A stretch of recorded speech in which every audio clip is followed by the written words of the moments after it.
दोस्तों, जीवन में कुछ ना करने से बेहतर है कि आप कुछ करें। इसे सोच के साथ में आज का सफर शुरू करते हैं। चलिए। एक गांव में एक बूढ़ा आदमी रहता था। वह बूढ़ा आदमी अपने बेटे से परेशान था क्योंकि उसका बेटा बहुत ही नालायक था। वह कोई काम नहीं करता था, बस गांव में इधर से उधर घुमा करता था। तो एक दिन उस बूढ़े आदमी ने अपने बेटे को सबक सिखाने का सोचा। उसने अपने बेटे को अपने पास बुलाया और उससे कहा कि बेटा, घर के अंदर अलमारी में एक घड़ी रखी हुई है, तुम उसे निकाल कर लाओ। लड़का घर के अंदर जाता है और रखी हुई घड़ी को उस अलमारी से लेकर पिता के पास में आता है और वह पिता उससे कहता है कि अब तुम एक काम करो, इस घड़ी को अपने साथ बाजार में लेकर जाओ और जितने लोग भी तुम्हें मिलते हैं उन सबसे इस घड़ी की कीमत पूछकर वापस लेकर आओ। अब वो लड़का बाजार में उस घड़ी को लेकर गया। उसने सभी से उस घड़ी की कीमत पूछी। किसी ने उसे उस घड़ी की कीमत 500 बताई, तो किसी ने 1000, तो किसी ने 800 बताई। सभी लोगों ने उस लड़के को घड़ी की कीमत अलग अलग बताई और कईयों ने एक जैसी बता दी। वो लड़का अपने पिता के पास वापस आया और उसने कहा कि पिताजी, सभी लोगों ने इस घड़ी की कीमत अपने हिसाब से बताई है। अब उस बूढ़े आदमी ने अपने बेटे से कहा कि बेटा ठीक है, घड़ी को तुम अलमारी में वापस रख दो और जाओ।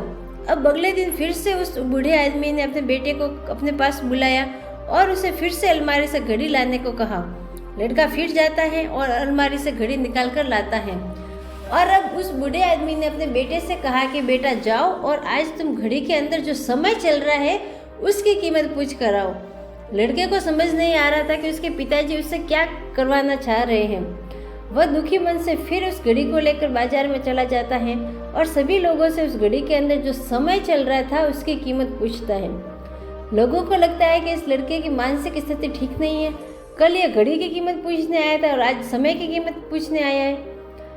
और कुछ लोगों ने उसे डांट फटकार के भगा दिया और कुछ लोगों ने उस पर हंसने लगे। अब लड़का परेशान हो जाता है और सोचता है कि ये मेरे साथ क्या हो रहा है। तभी वो एक बूढ़े आदमी की दुकान पर जाता है और वो अपने दिमाग में, अपने मन में विचार करता है कि आखिरी बार इस आदमी से भी मैं पूछ ही लेता हूँ। वह बूढ़ा आदमी बहुत व्यस्त होता था, अपनी दुकान में बहुत व्यस्त था, कुछ काम कर रहा था। वो लड़के का सवाल सुनते ही समझ गया कि लड़का उससे क्या पूछना चाह रहा है।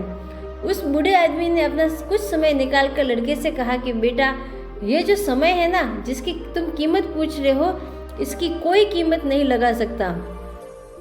तुम करोड़ों रुपए देकर भी अपने जिंदगी का एक सेकंड वापस नहीं ला सकते हो। इसलिए इस टाइम का सही उपयोग करो। इस टाइम का कोई कोई कीमत ही नहीं है। आप इस टाइम का सही अच्छे से यूज़ करो। और इस टाइम का दो बातें होती है, एक अच्छी बात होती है, एक बुरी बात होती है। बुरी बात यह है कि टाइम गुजर जाता है और अच्छी बात यह है कि तुम उसे किन चीज़ों में गुजारते हो, ये तुम्हारे हाथ में होता है। सभी के पास दिन में 24 घंटे होते हैं, चाहे वो अमीर हो चाहे वो गरीब हो, करोड़पति हो या रोडपति हो, सभी के पास में 24 घंटे ही होते हैं। पर ये डिपेंड आपके ऊपर करता है कि आपको उस समय का यूज़ कैसे करना है। लड़का सब समझ गया था कि वो आदमी उसको क्या सिखाना चाह रहा है या वो उसे क्या समझा रहा है। तब से उस लड़के की ज़िंदगी ही मानो बदल गई हो। दोस्तों, टाइम सबके लिए फ्री है, प्राइसलेस है, कीमती है। तुम उसे खरीद नहीं सकते, लेकिन तुम इसका इस्तेमाल कर सकते हो। तुम उसे अपने पास रख नहीं सकते, लेकिन तुम उसे स्पेंड कर सकते हो। और अगर एक बार तुम इसे गवा देते हो तो वापस नहीं पा सकते। इसलिए अपने टाइम का सही उपयोग करो। चाहे आप कितने भी करोड़ों रुपए पर दे दोगे, पर वापस बीता हुआ एक सेकंड भी आप नहीं ला सकते। इसलिए हमेशा अपने जीवन में समय को सही तरीके से यूज़ करें। कहाँ करना है, कैसे करना है, ये आपके हाथ में है। जीवन चला जाएगा और जो समय भी गुजरता जा रहा है, उसका सही से यूज़ कीजिए। Thank you.